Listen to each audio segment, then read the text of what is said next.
প্রসাদ নিয়ে বাবা। আবার জগৎ যখন প্রসাদ দিয়েছে, আবার কৃষ্ণকে ডেকেছে, আবার ওই কৃষ্ণ গিয়ে যেই না প্রসাদ এটো করেছে, সঙ্গে সঙ্গে জগৎ বলছে, আরে আমি বারবার প্রসাদ ঠাকুরকে দিই, আর তুই বারবার প্রসাদ এটো করেছিস কেন? বলছে আমি কি এমনি আছি? বলছে কিসের জন্য আসিস? বারে বারে ডাকো হে, বারে বারে ডাকো হে, আমায় বারে বারে ডাকো হে, আমি না এসে কি পারি হে, বারে বারে ডাকো হে,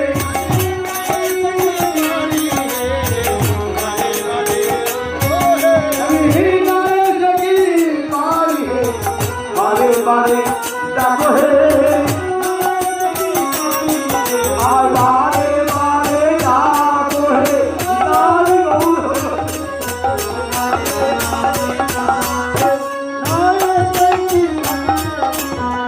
বারে বারে ডাকো হে।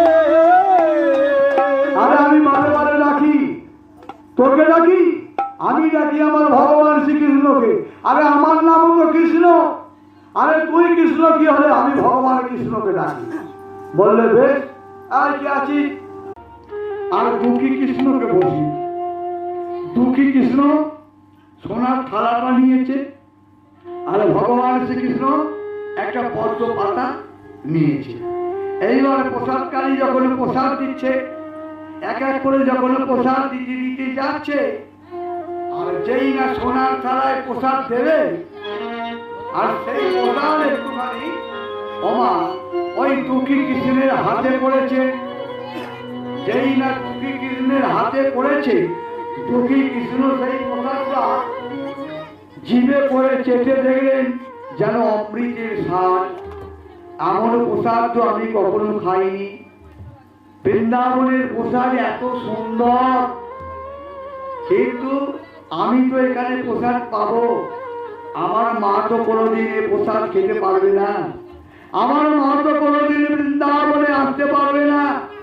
তাই মায়ের জন্য নিয়ে যাবি।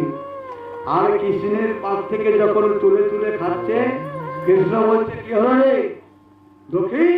আমি যে তোকে সোনার থালা দিলাম, সোনার থালায় যে তোকে ভোগ দিল, তাই তোর সে ভোগ কি হলো? কৃষ্ণ রে, আমরা তো বড় গরিব, আমরা তো বড় দুঃখী, আমরা তো কোনোদিন বৃন্দাবনের ভোগ খেতে পারবো না। আজ তোর সঙ্গে হয়তো আমি ভোগ খেতে, সে তো কোনোদিন